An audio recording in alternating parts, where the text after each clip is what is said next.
Hey Gator fans, welcome back to a peek inside Gators football, Allie Peek. Today I am joined by a special guest. This is Will Thomas. Will has been helping us out behind the scenes, but it was high time we brought him in front of the camera as well. Will has a very impressive resume. He has done some work with a name that's very familiar to Gator fans, Chris Doring. He has also done some work with SEC This Morning. He's got his own podcast, Tailgate Talk SEC, and he is an SEC guru. You guys are going to be treated to somebody who maybe is slightly less biased than I am for our Gators. We like to have an unbiased opinion around here every once in a while. Will, how are you doing today? Good. How are you? I'm doing pretty good. It's my daughter's birthday. I have twin girls that turned 11 today, so Oh, yeah. it's been a fun morning so far. Yeah.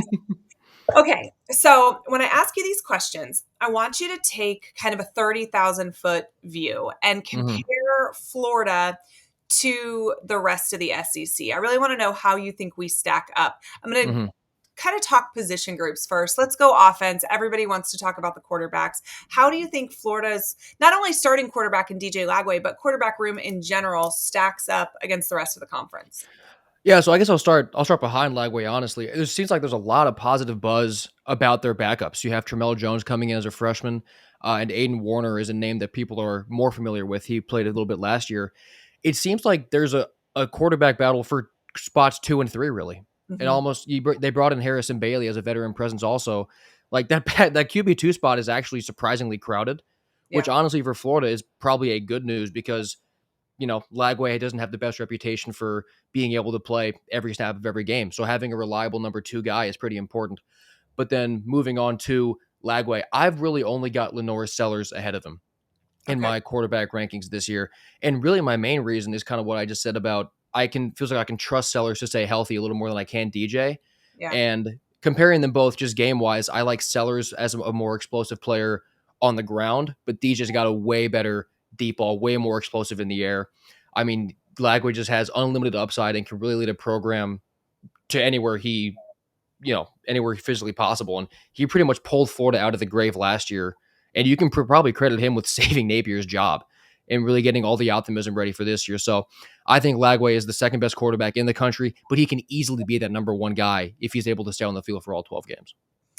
A position that Florida has, I don't know, maybe been a thorn in Gators' side for the last probably decade or more has been offensive line, but the Gators are really, really optimistic about who they return and what that line looks like this year. How would you compare Florida's offensive line with the rest of the conference? All right, guys, football season is right around the corner. Join us at Alumni Hall to kick it off right. They have giveaways, games, face painting for the kids. And of course, while you're there, it's going to be easy to load up on some new gear for the new season.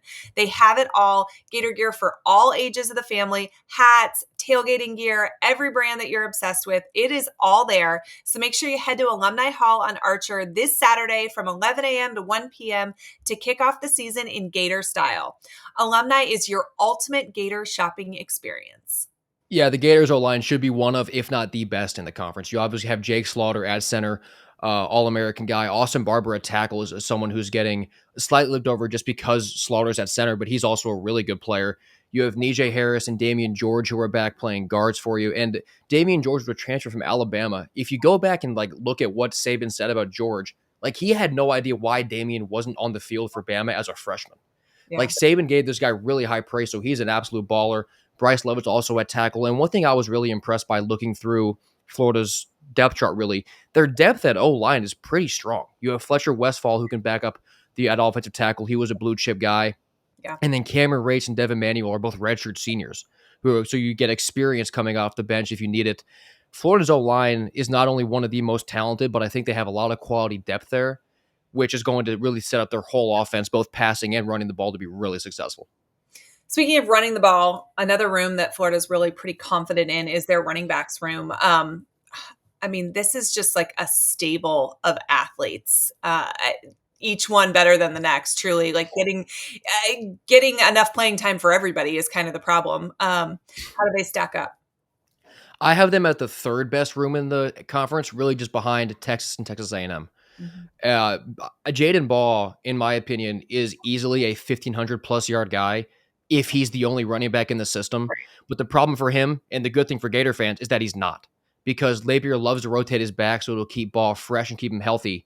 And looking at like Jacoby Jackson, he might not blow you away with his tape or with his numbers. Good things always happen when he's on the field and whenever he has the ball in his hands. He's just sort of a playmaker that can elevate that whole room. I think Duke Clark is going to be a great contributor as a true freshman. Mhm. And Kanan Daniels, he was a 4-star guy a few years ago. He's back there as well. And he is a really quick, shifty, explosive guy who can hit a couple of bombs in the ground game. That room goes 4 deep with guys. And I didn't even mention Trayon Webbs because he's battling an injury, but that room goes 4 deep right now with totally healthy guys who really could be contributors at a lot of other places in the country. And we get to see them all in the same room in Gainesville running through defenses. It is. It's honestly astounding that they've been able to hold that room together. The amount of Mm-hmm. talent that's in there. I think Gator fans would say that the greenest position on the field, on offense anyway, is wide receiver, but also incredibly talented. Just maybe not a ton of reps for a lot of the guys. How does that room compare?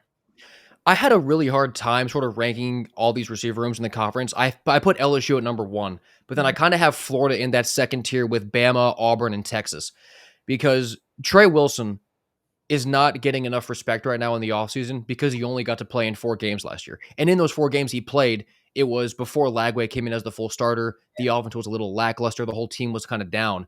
So Right. he didn't get to be in that explosive, fun offense that we got to see. So he's going to be incredible. I like J. Michael Sturdivant a lot coming in from UCLA, sort of as their deep threat to kind of just sort of take the top off with Trey going underneath. I think those two complement each other very well. You have Aiden Mizell, Tank Hawkins, and TJ Abrams, who all return as absolute speed demons. And then the three true freshmen coming in, this might be the best receiver haul that's coming in out of high school in the country with Dallas Wilson, Vernell Brown III, and Nashawn Montgomery. All three of those guys should see decent action throughout the entire season, really early on. Whether that be in the return game or just getting grabs out on the outside, catching passes. This receiver room goes like 7 or 8 guys deep with players who any given Saturday I think could go for 90 yards and a touchdown.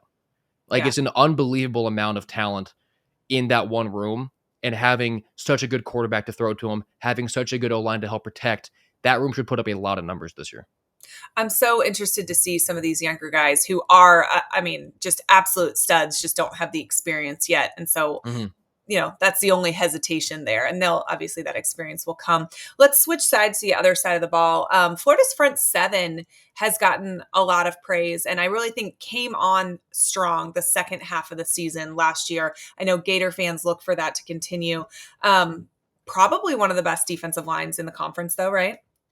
Definitely.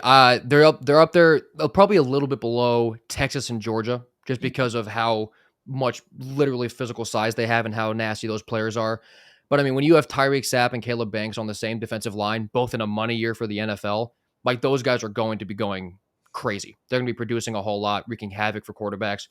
I love George Gums off the edge because he, in the best way possible, he's got a few screws loose, and you can kind of see it when he's playing on the field. He's really fun to watch. He's a great player. Jamari Lyons is back and healthy at defensive tackle. He was hurt last year. I think he's going to be a big time impact player, especially as they try to replace Cam Jackson.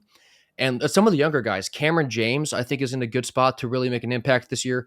LJ McCray is a sophomore. He was a 5-star guy that a lot of fans are really excited about and hoping that he takes a big leap.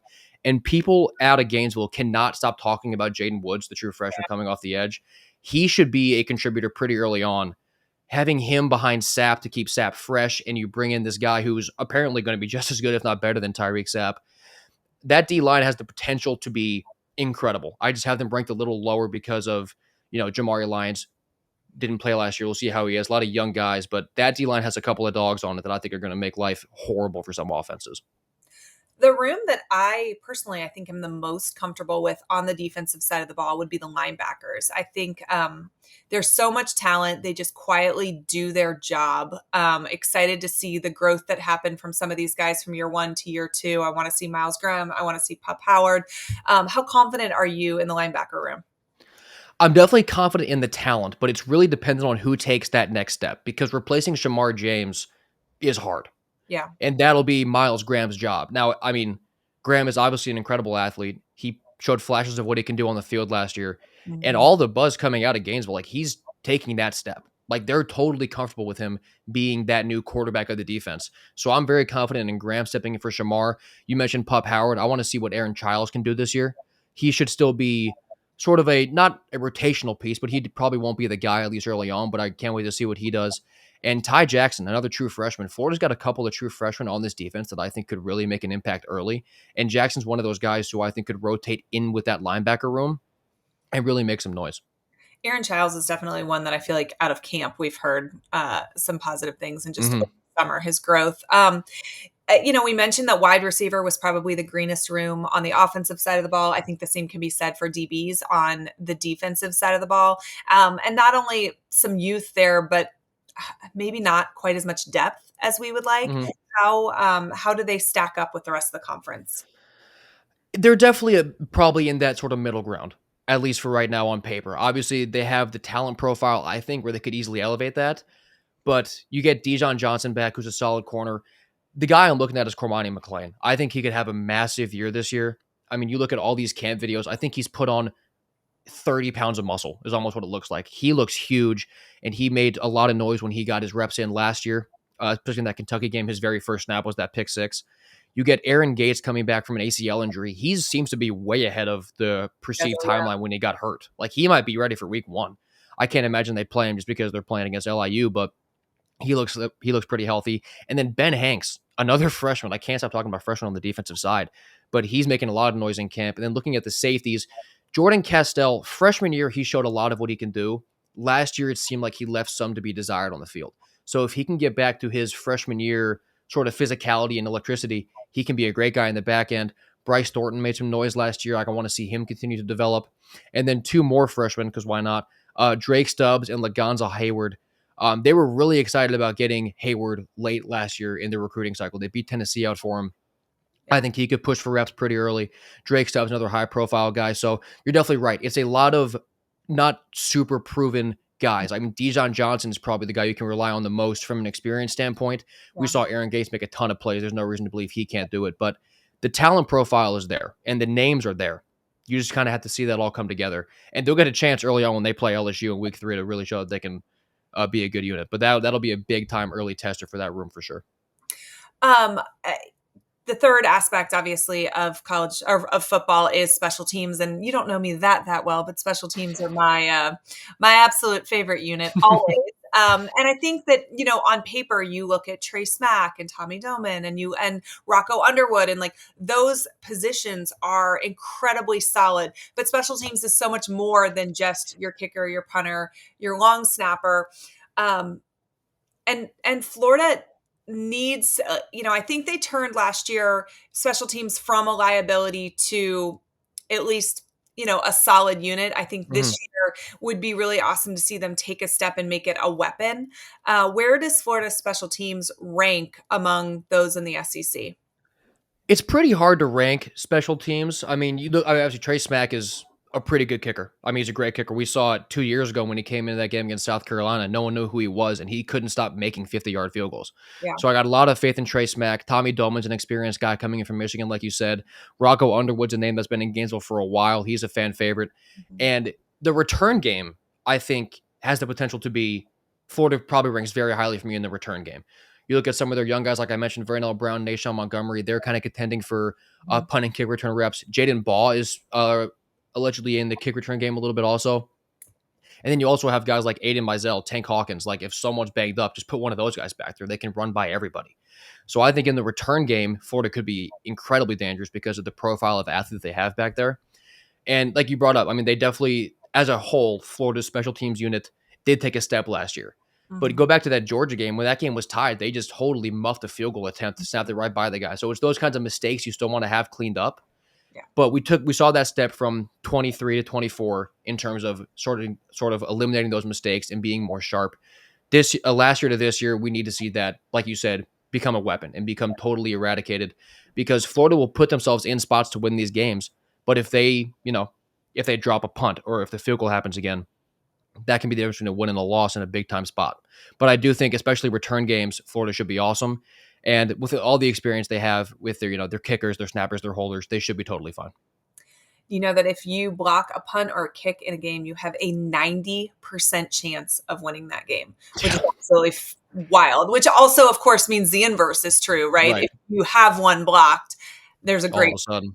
you're in a really tough spot in Mhm. that game. But okay, so I wrote down all of the things, where you are ranking things, and honestly, the vast majority of Florida's rooms are somewhere in the second to third range for you. I Yeah. mean, a one-off potentially would be the running back room being the third best, or wide Mhm. receivers being somewhere between 2 and 5, and DBs being, middle tier. But if you average those, the way we rank the rooms, we're saying Florida should be about at the third best team in the SEC overall, which obviously would be a huge step in the right direction, which would Mhm. probably mean a playoff appearance for the Gators. But there's one more aspect to this that we haven't talked about yet, and that's coaching. Where does Coach Napier rank in this equation? Where does he fall in the hierarchy of SEC coaches? He's definitely middle of the pack to maybe sort of that 9-10 spot, a little below that halfway point.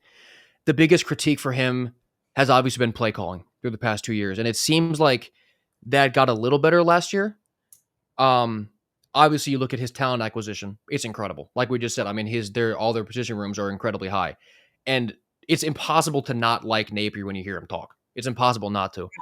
But if he goes 9-3 this year against this schedule that they have, like you said, Florida should be a playoff team with a talent profile. I think 9-3 does get them there. If he does that, he shoots up those rankings. So this is really the year for him to really elevate from that middle of the pack SEC coach Mhm. to one of the better in the conference, because this is the year he has to prove all these guys I'm bringing in, all the decisions I'm making, it pays off right now, and we're going to go to the playoff. So I have him sort of middle of the pack right now. Easily, he can win 9 or 10 games this year and go up to the top five. What would be for you, if you look at Florida's schedule, what is the bellwether game to you? The game that we can look at it kind of in a nutshell, and it's going to tell us if Florida has gotten over the hump, if they're moving in the right direction. Obviously, the easy answer is a Georgia or a Texas, but I think Florida could lose those two games and still be fine. So Mhm. but what's the game that just, the outcome either gives you hope or cause for concern? I want to say it's the road game at Texas A&M. That's the week right after they host Texas, and the reason that I say that is because let's say they beat Texas. All of a sudden that becomes, now we got to go on the road to another solid team and try and win another game after a game against Texas that should be a physical war, emotionally draining, all that. If they can prove that they can do that, all of a sudden this team is in the great discussions, Mhm. right? And if they lose that game, you can kind of look at it as a letdown spot, but it's a little disappointing to go from such a high to such a low, losing to an A&M team like that. If they lose that Texas game, that A&M game becomes an absolute must win. Because Mhm. if you drop both of those in a row, you lose some momentum that maybe you had from, let's say, winning that Miami game. If you lose one of the two, LSU or Miami's, you lose both those games. All of a sudden, you're a 3-3 team. I'm kind of all over the place right now, but you know what I mean. Like that A&M game seems like a turning point of the season, and winning that game could propel you into that second half, looking really good in the playoff discussions. But dropping that, you could easily be a multi-loss team and losing a lot of your steam from earlier in the year. This is actually a game that I picked as a bellwether game as well. I Mm-hmm. totally agree with you. I think part of it also is that Elko is in he's 1 year behind Napier in terms of Yeah, development there. So if he's been able to pick it up at a faster clip, that was an absolute train wreck that he took over. Talented, definitely. but a complete train wreck. They've had complete roster rebuilding. So if they can figure out how to get it together and beat Florida in a quicker amount of time, I don't think that bodes well for what Florida's doing overall. Uh, Definitely. Hindsight, I think the most important thing for the Gators this season, or not hindsight, flip side, is to beat the teams you're supposed to beat. And I think you're Yeah. supposed to beat Texas A&M, Mm-hmm. on paper. And so having a season where you do absolutely take care of business against every team that you should, right? And then that leaves those games that are coin tosses. And if you at least walk away with some of those, I think you've made a step in the right direction. You don't necessarily have to win them all, but you do have to win every game you're supposed to. And I definitely put Texas A&M in that category. So with all of the things that we've talked about, taking into consideration coaching, where you rank these rooms, what the schedule is, what do you think Florida's record is going to be at the end of November? I was sort of in the middle of a 9-3 and 10-2 prediction. I'm very high on Florida this year. The way I looked at it is, I think they split the LSU and Miami games. I Mhm. think they split the Texas and A&M games, Mhm. and then I have them losing to Georgia. It felt weird to have them losing to Georgia, given that they should have beaten them last year with a healthy Lagway, and they're probably just better this year. Where you can argue that Georgia's about the same team talent wise. I had a hard time pushing Florida that far up, right, to where I think they could maybe be 11-1. I do kind of see that LSU game as almost a coin flip, because Yeah, my worry with LSU is they lost 4 of their 5 offensive linemen to the draft last year. And yeah, Nussmeier already had problems with interceptions. yeah. And I talked about Florida's defensive line. They can maybe wreak havoc in that game early on in the year. So I see LSU as a coin flip. I really see A&M as a coin flip. Um, but I'll probably say 9-3 this year for Florida, just because of how hard that schedule is. And with the amount of teams you're playing going on the road, you're bound to have some sort of attrition. So I probably got 9-3 for Florida, which I do think is enough for a playoff berth. Well, that was going to be my next question for you. Hmm. Is it enough? And I do. The schedule is insane. I actually love where Florida gets LSU. I Yeah. do think Baton Rouge at night is a totally different beast. And I always tell everyone, if you haven't been to that game, go. It is amazing. It is a bucket list venue. I go back every single time I can, and then I need the 2 years to recover, before we're back. But I I think that we're going to see a different LSU team in October and November than we're going to see in September. And part of that is that roster is very largely transfer portal people who Yeah. may very well be incredibly talented, but they won't have necessarily gelled well. So if Florida was going to have a shot, it was going to be playing them early. So I'm not necessarily predicting a win, but I think you've got a much Mhm. better shot at a win in September than you do in November. And I mean, the Gators got them in November last year. The possibility is there. I'm Mhm. excited for this season. I think 9-3. eh, If a 9-3 Florida team doesn't make the playoffs, what does that say about the methodology that we're using to put these teams in? It says that we're operating under the assumption that every team is playing at the same level, which they're just not. Right. Like, even within the conference, you look at Florida versus Missouri schedule, they're playing different sports. You look at an SEC schedule like Florida's versus a Big Ten schedule, it's not even the same level of competition. So I think what we saw last year with, in Indiana getting in and SMU getting in, and both those teams getting popped in the first round, I think that is going to help a potential 3-loss Florida team with such a good strength of schedule and such good wins, where the committee kind of look at that and say, this is a team that's proven that they can actually beat a playoff team. Yeah. Versus, let's say, another like an SMU or a Louisville, someone in the ACC who maybe ran through the bottom of that conference, lost to the Clemsons, the Miamis. Maybe they're 10-2. I think this year we'll be able to see an SEC team get the nod over one of those lower ACC teams, just because of what happened last year and the proof of what a 9-3 Florida would have, beating teams like Texas, beating a Miami potentially.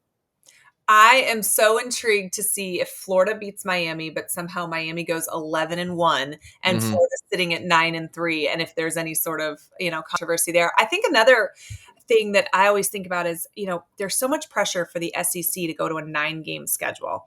Hmm. If a 9-3 SEC team doesn't get in, there's already very little incentive to go to a 9-game schedule. We beat the hell out of each other 8 games a year, and that is enough, you know.